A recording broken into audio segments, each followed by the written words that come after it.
Aí Gideão, após lamentar e lamentar e lamentar, ele vai aceitar o chamado do Senhor.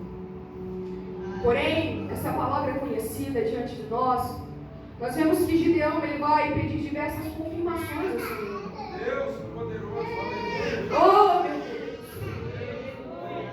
Gideão vai pedir diversas confirmações ao Senhor, para ver se verdadeiramente o Senhor havia o escolhido mesmo, para ver se verdadeiramente era o Senhor mesmo quem havia falado com ele. Porque Gideão era pequeno, irmãos. Gideão não tinha capacidade, não, irmãos. Não tinha força, não tinha ajuda do ser humano. Aí o Senhor vai confirmar a Gideão todas as vezes na qual ele pede.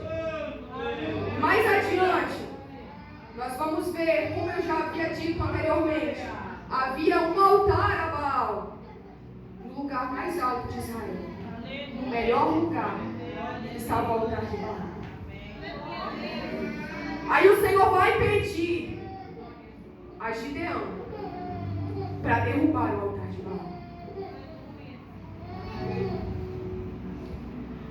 O Senhor pede a Gideão para derrubar o altar de Baal, porque aquele local ali era o melhor lugar. E o Senhor desejava que o altar fosse edificado para ele. Porque o povo era escolhido do Senhor. E aquele local não era de Baal, não. Eu me lembro agora, irmãos, me levo neste momento, lá no livro de Joel. Quando o povo, mais uma vez em pecado, vai se lamentar e vai chorar.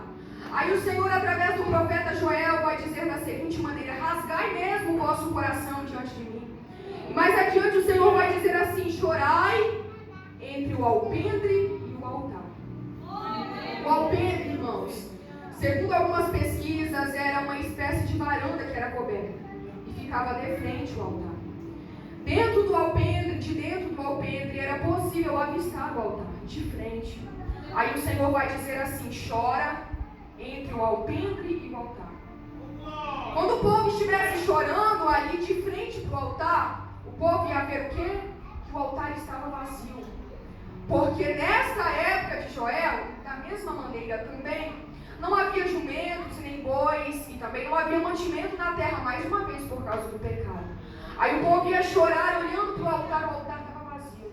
E eu me levo neste momento lá no livro de Levítico, no capítulo 6, se não me foge da memória, quando o Senhor vai desejar e vai ordenar que era necessário que o fogo ardesse continuamente sobre o altar, que a lenha não parasse de queimar, não.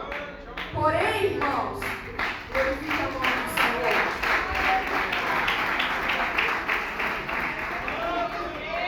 Porém, irmãos, quando o povo se afasta do Senhor, não tem mais fogo no altar. Quando o povo ama mais o pecado, quando o povo coloca no melhor lugar a Baal, não tem mais fogo no altar. O que eu quero dizer? Nós vemos que no Novo Testamento, e o próprio Davi vai dizer que o altar verdadeiro do sacrifício na qual o Senhor deseja é o nosso coração. E quando o ser humano se afasta do Senhor, quando o ser humano rejeita a Deus, quando o ser humano almeja mais as coisas do mundo do que a Deus, o Senhor se afasta também dele. Aí, o Espírito